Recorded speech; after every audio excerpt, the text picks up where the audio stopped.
बसवताय त्याची संकल्पना कशी सुचली आणि आता याच्यानंतर पुढची चळवळ कशी राहील? मागच्या 6-7 महिन्यापूर्वीपासून किंवा वर्षभरापासून संपूर्ण देशभर अबकी बार 400 पार आणि 1925च्या स्थापनेनंतर 100 वर्ष संघाला होत आहेत आणि संपूर्ण देशभर आम्ही हिंदू राष्ट्र बनणार, मनुस्मृती लावणार, संविधान नष्ट करणार, ह्या ज्या वल्गना गोष्टी चर्चा कुतर्क होत होते, याच्यातून माझ्यासारखा एक कार्यकर्तासुद्धा उद्विग्न होत होता, परेशान होत होता.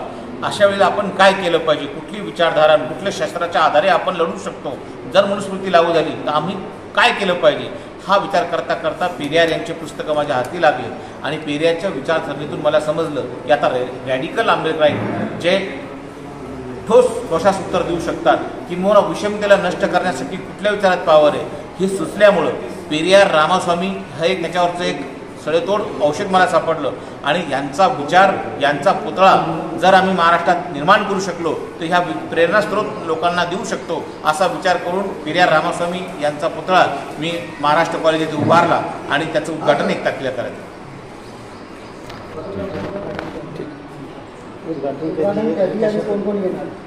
येत्या 1 तारखेला रविवारी पेरियार ललितसिंग यांच्या जयंतीनिमित्त दुपारी 11:30 वाजता वाळूज परिसर या महाराष्ट्र कॉलेजच्या प्रांगणामध्ये या पुतळ्याचं उद्घाटन होणार आहे.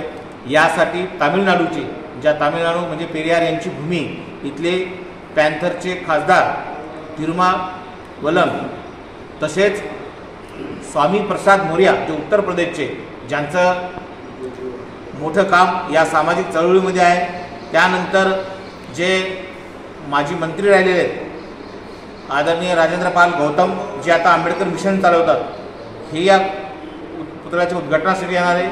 त्यानंतर हैदराबाद विद्यापीठाचे एक स्कॉलर आहे गणेश्वर, हे ज्यांचं पेरियारवर काम आहे ते येणार आहे. आणि सगळ्यात महत्त्वाची गोष्ट की बिहारचे विरोधी पक्षनेता माजी उपमुख्यमंत्री तेजस्वी यादवसुद्धा या परिषदेस येत आहेत आणि अशा अनेक संघटना आहेत, मग ते BSP असेल, बामसेपचे लोक असतील, आंबेडकराईट मुवमेंट किंवा समतेचे जे लोक विचार करतात, विचार चालवतात, ज्यांच्या संघटना व पक्ष काम करतात, अशा सगळ्या लोकांना आपण निमंत्रित केले. महाराष्ट्र पुरोगामी बनवतात, पुरोगामी महाराष्ट्रातून कोण कोण येणार? पुरोगामी महाराष्ट्रातून अतिशय महत्त्वाचा प्रश्न आपण विचारला की प्रवीणदादा गायकवाड जे संभाजी ब्रिगेडचे संस्थापक अध्यक्ष ते येत आहेत. श्रावणजी देवरे जे ओबीसीवर त्यांचं खूप चांगलं काम आहे ते येत आहेत.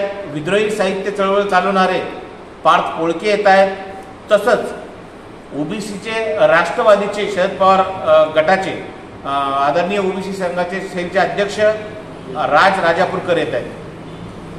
सर, पुतळा उभारला पण यानंतर ती विचाराची चळवळ त्यासाठी काही कार्यक्रम तुम्ही देणार आहात का? हो, याचे जे विचाराचे कार्यक्रम कसे आणि कशी त्याची लवकरच मिटिंग होऊन या समितीचे जे लोक पदाधिकारी आहेत लवकरच या जयंतीपासून किंवा लवकरच स्मृतिदिनापासून व्याख्यानमाला, स्पर्धा किंवा राज्यस्तरीय व देशपातळीवर असे काय करता येईल या संदर्भात विचार चालू आहे आणि त्याची कृती आराखडा लवकरच घोषित करू.